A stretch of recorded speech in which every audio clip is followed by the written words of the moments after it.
महायुतीच्या माध्यमातून मी परभणी लोकसभा निवडणूक लढवण्याची तयारी केली होती. मात्र ऐनवेळी ही जागा महायुतीमध्ये महादेव जानकर यांना सोडल्यानं मी तयारी करूनही माघार घेतली. त्यामुळे उपमुख्यमंत्री अजित पवार यांनी शब्द देत 6 महिन्यात विधान परिषदेवर घेण्याचं आश्वासन दिलं होतं. दादांनी शब्द पाळला आणि मला विधान परिषदेवर संधी दिली. पक्षाने माझ्यावर आता जबाबदारी दिलेली आहे. ग्रामपंचायत ते जिल्हा परिषद आणि आता विधान परिषद सदस्य असा माझा प्रवास झालाय.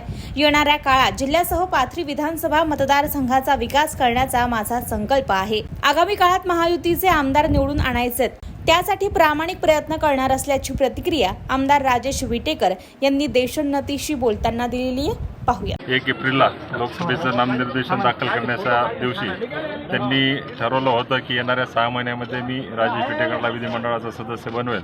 ते आदरणीय अजितदादांनी खरं करून दाखवलेलं आहे.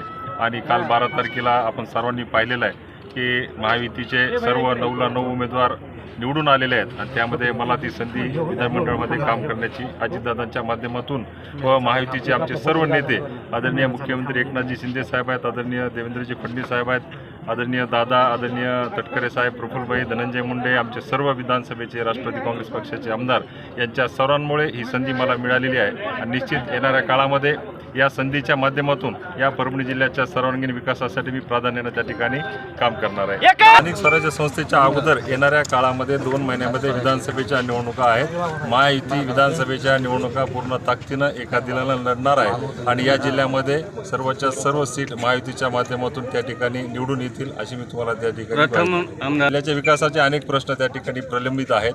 मी आपल्याला आत्ताच सांगितलं की आता ही सुरुवात झालेली आहे. येणाऱ्या काळामध्ये तुम्हाला सर्वांना त्या ठिकाणी दिसूनच येणार आहे की आम्ही कशा पद्धतीने या जिल्ह्याचा विकास करणार आहोत.